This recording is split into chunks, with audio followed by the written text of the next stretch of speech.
Ladies and gentlemen, can I please have your attention? Great Scott! There's no crying in baseball!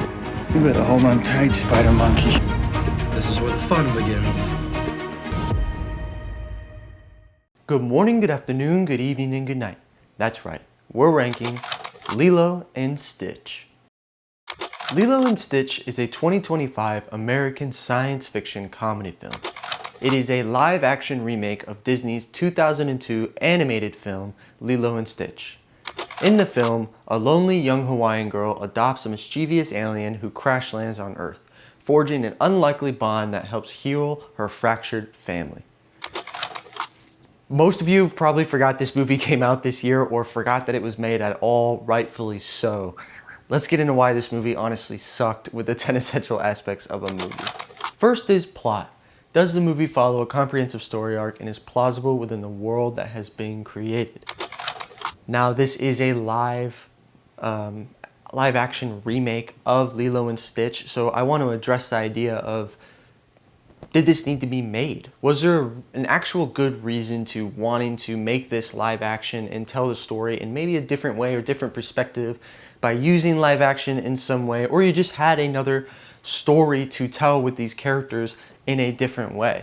And honestly, I don't think so at all. I think this movie was absolutely used just to make money, just to capitalize on the success of the previous movie. I did see, this year they came out with live action Snow White, and that did have, a lot of press problems and people didn't like the actresses, but at its core, the movie made sense to be made in live action because the original cartoon is so old that society is just different, and the values seen with women that you want to show little girls can be changed. It can be seen differently. A lot of strong women roles exist now that didn't really exist or weren't really touched upon in those days. So they used that to their advantage when they remade Snow White in the live action and made the story feel a little different, made Snow White feel a little different. And I really didn't mind it. I thought, hey, that's a good enough reason to warrant making it. Of course, you're trying to make money as well, but at least you're making it different enough to feel like it's worth making. This movie just did not do that. Now, it did change a lot of the characters in the film, and the story itself changes very, very slightly, but it's very close to the original. And honestly, all of the character changes that they made the story worse.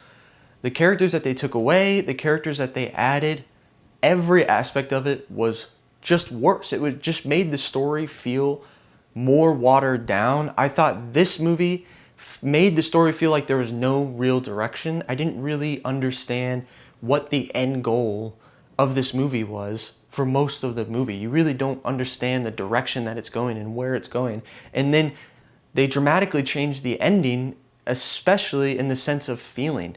The original had a very, climactic, action-packed ending that you were winding up to, and then it happens, and then you're done. Most like a traditional kind of movie does. This movie really doesn't have a climactic ending. It kind of has some sort of an ending that I can understand a little bit on what they were doing, but really, they just missed the mark. There's just no direction with this movie, and it just makes the overall story more flat.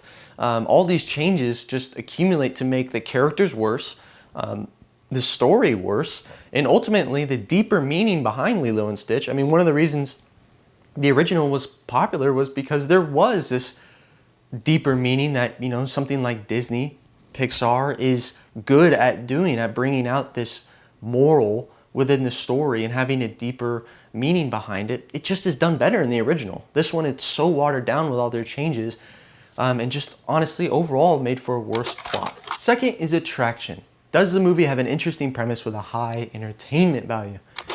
I'd say this movie does have a value for very small children. Now, I'm kind of terrible at young kids' development, their brain development. Like, I don't know really the difference between a 4-year-old and a 5-year-old and a 6-year-old, like what the steps are in between. But my gut tells me that this movie is only good for 5-year-olds and below.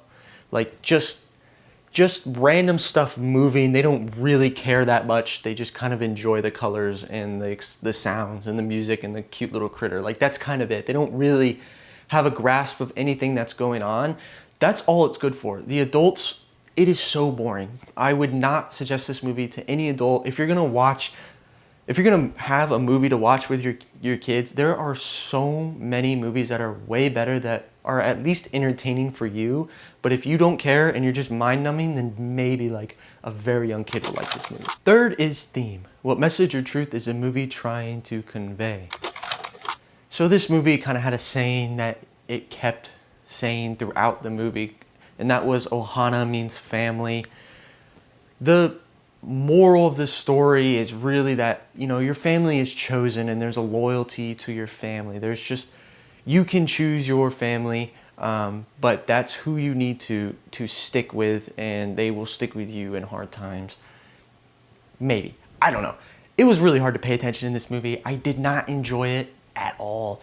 It was very, very boring.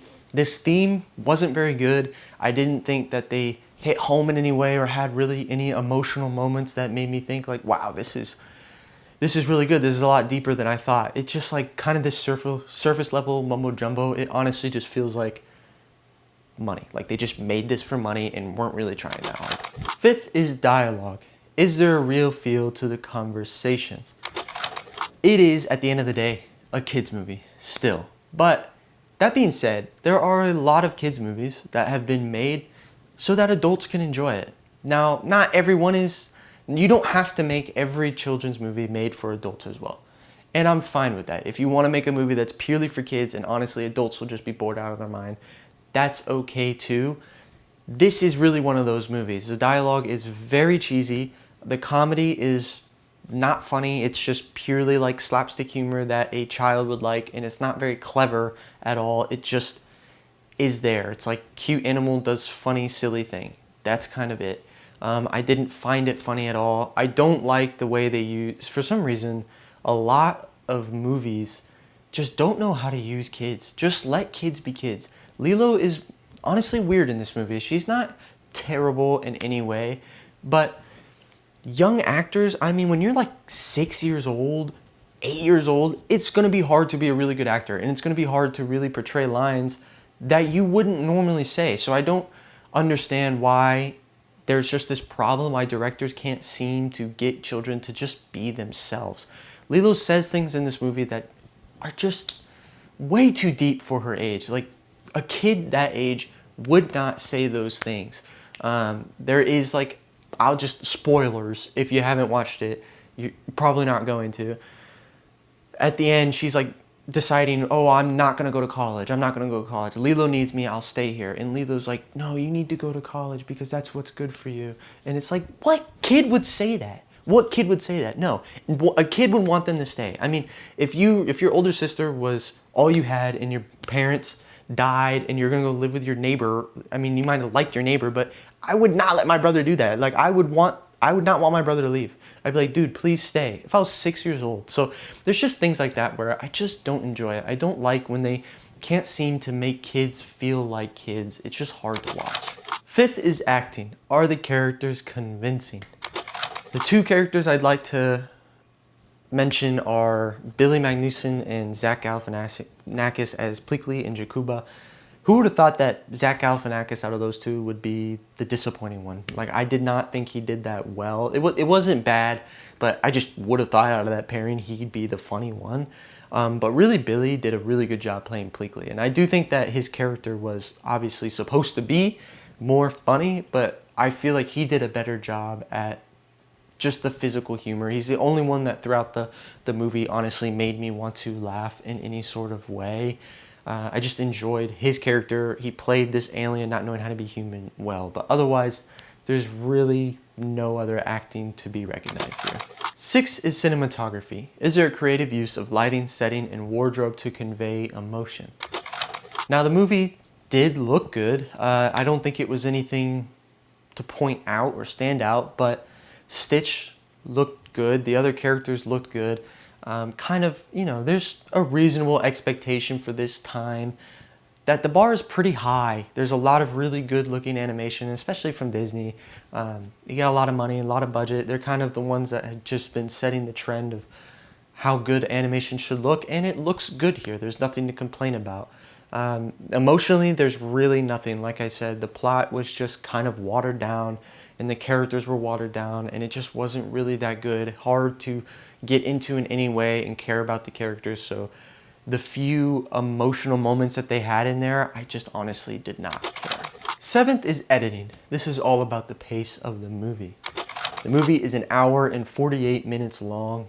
It's okay. Honestly, I didn't like the movie, so I would have preferred it to be much shorter, like an hour 20 would make me more happy, but it's not the end of the world. It's a decent length, but it felt long because I just wasn't having a good time. Eighth is soundtrack. Yeah, there's nothing really to talk about with the soundtrack. It doesn't hurt it in any way, it doesn't help it in any way. Ninth is directing. Now I feel the director's in charge of the previous 8 aspects. They're the ones that have to put it all together, give it their stamp of approval, and make a really good movie. Now the director of this movie was Dean Camp, and this was his 3rd film. The 3 total films that he's directed so far are Fraud, Marcel the Shell with Shoes On, and finally Lilo and Stitch. I haven't seen the previous 2. Don't really know if I have much interest. Based on this one movie, I'm not going to make any solid judgments on a director based off of one movie. I like to have 3 in total, but really, there's just nothing original here. There's nothing good. He is directing a movie that honestly I didn't think needed to be made, so I'm not really sure how much power he had on changing the overall aspects of the movie, plot points, if he was allowed to go away from original points enough, if he really had much of opinion, is kind of what I'm getting at. So I'd be interested to see some of his other movies, but based on this one, I don't really like his lack of creativity. 10th is time. Will it stand the test of time? It definitely won't stand it for me. There are a million other movies just within Disney alone that are better children's movies. Just the original Lilo and Stitch, I'd rather just watch that than this movie. So honestly, I think most people have forgot it's even come out this year, which is probably a good thing. Now for the review section. Rotten Tomatoes critics gives it a 72. The audience gives it a 92. And IMDb gives it a 67. 92 is wild, unless a bunch of like 6-year-olds made Rotten Tomatoes accounts and started reviewing this movie. I don't understand how you give it a 92. I guess if I had like a very small child and they just were super entertained by the movie and loved it, then maybe I could like be fooled into liking this movie more than I should, but just watch the original. I mean, if you've watched the original at all, I think even kids would enjoy the original more than this movie. I think this movie was made for kids, but it doesn't even do that well with kids. I just can't imagine a kid likes this movie that much. There's so many better movies. I know I would have liked other movies as a kid. Now, I'm closest, obviously, to 67, but in my opinion, even that's high. This movie just had no reason to be made. There's already the original. Just go watch the original. It's a waste of time, a waste of money and effort. People could have been working on other projects that were different or unique or interesting rather than this one. I would put it, honestly, in like the 50s. Like, it has things to be like, okay, it's a decent movie at the end of the day. But at its core, it has a bad plot and should have never been made. So I don't really rate it that highly at all. Finally, for the rankings. Now, before I get started, honestly, I don't even know how many of you are going to be watching. It feels like nobody watches my movie reviews anymore, which is fine. I don't really care.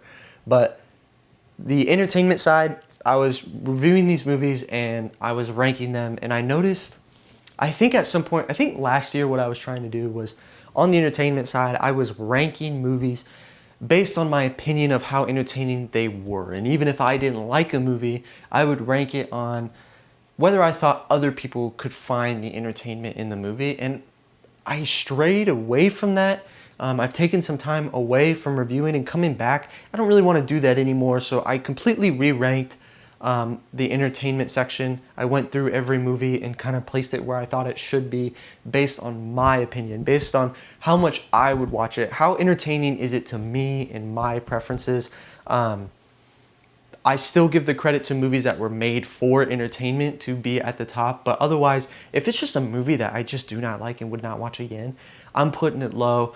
The movie didn't change, the list didn't change a whole lot, but there were specific movies that did move quite a bit. I doubt anyone would have noticed, but I feel like I should just say it just in case anyone notices that there is a change from this point forward on where things were ranked and where they are ranked now. I plan on keeping that. Honestly, I might come back to it every now and then just to re-rank because my opinions change, and as time goes on, I kind of marinate on whether I would actually watch that movie again or not, whether I even have watched some of these movies twice. So maybe every year or so I'll go back and kind of shake it up and rearrange on the entertainment side. The cinematic side, honestly, I think is pretty good. Like, I'm pretty decisive and have rules to why I'm putting things where they are and have reasonings that are beyond opinion and more kind of objective. So that didn't have to change, but I did change the entertainment side. That being said, for the year of 2025, out of 21 total movies on the entertainment side, it is going to be 19th. Just below Captain America, Brave New World, and above The Monkey. I have it below Captain America. I don't know. I mean, this is really hard for me. The lower section, entertainment movies have sucked this year. They have been terrible.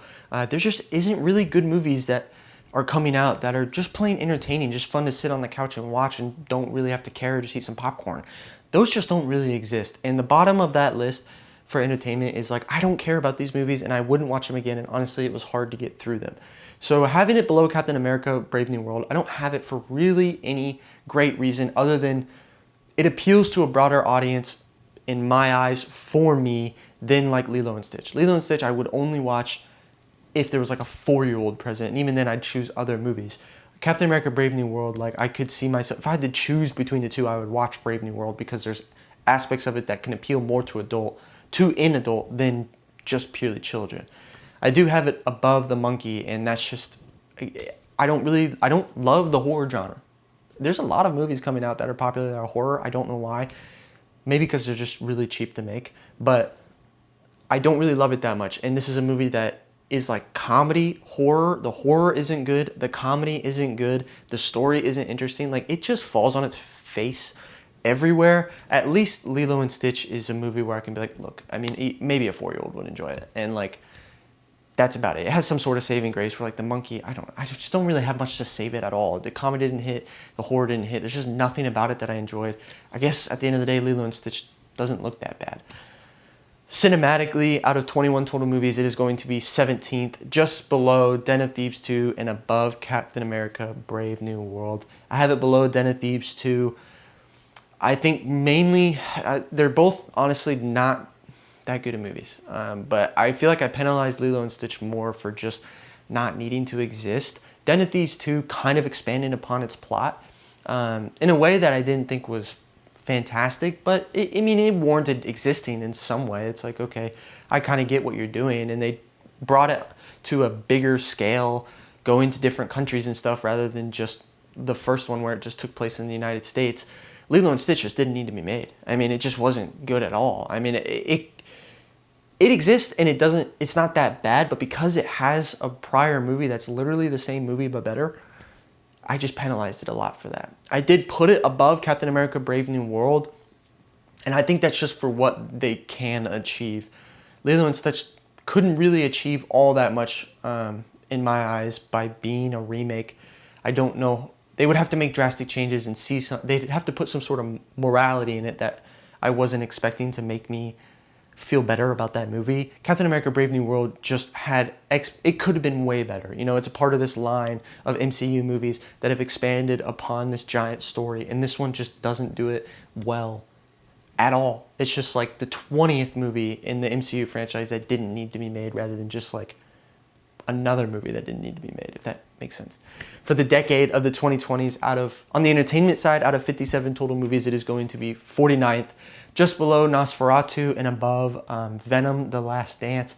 I have it below Nosferatu. Didn't enjoy that movie. Would never watch that movie again. I thought it was so boring, and I thought it was really silly at times in the tones it was going for. Didn't hit me like it hit other people, just didn't really enjoy it. But I would rather watch a movie that just has some seriousness, some sort of tone, something that's a little more interesting than what Lilo and Stitch had. Lilo and Stitch just had really not much at all for me. I did have it above Venom: The Last Dance because it doesn't make me mad, because it's made for children. It is a movie that is so clearly made for little kids, and I'm just not the audience for it. Venom: The Last Dance is made for adults and just isn't good. I just did not find it funny. I thought it was a terrible end to a trilogy. It just made me mad because it had so much potential to be better. Like it was the ending movie. You could have put a little more emotion into it. You know, you've gone through 2 previous movies, get to this one and the emotion is just terrible. The enemy isn't even good. So there's just parts of it that made me mad where Lilo and Stitch is like, okay, I get it. It's made for 4-year-olds, not me. Now, cinematically, out of 57 total movies, it is going to be 47th, just below Ghostbusters: Frozen Empire and above Captain America: Brave New World. I have it below Ghostbusters: Frozen Empire, another movie that just didn't need to be made. They really didn't. It could have been good and could have stood on its feet, but it really was just riding off the coattails of the fact that it is a Ghostbusters franchise movie.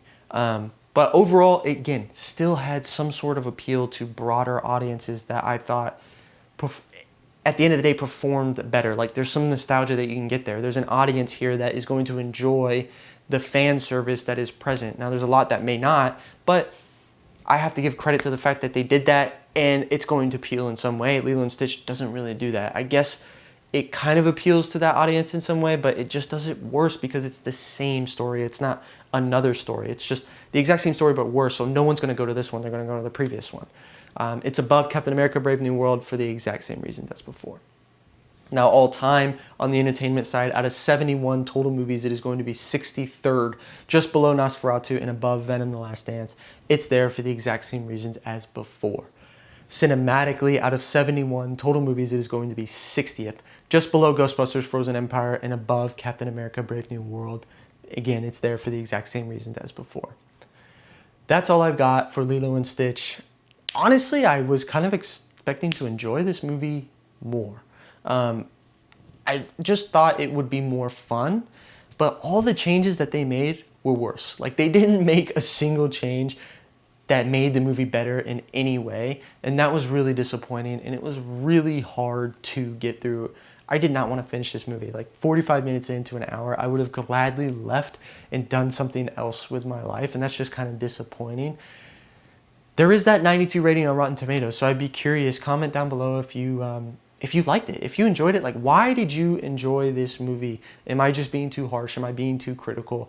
Make sure you comment how you feel about where it ranks all time, or how you feel about my list overall. I always have my link to my Letterboxd account where I have the list of all the entertainment and all the cinematography movies that I have ranked. That list is present on Letterboxd, so go check it out. Give me your opinion on it. I'd love to hear your opinion. Otherwise, comment a movie you want me to review. I will get to it at some point, I swear. Otherwise, I'm Mr. Majoritarian. Stay classy, San Diego.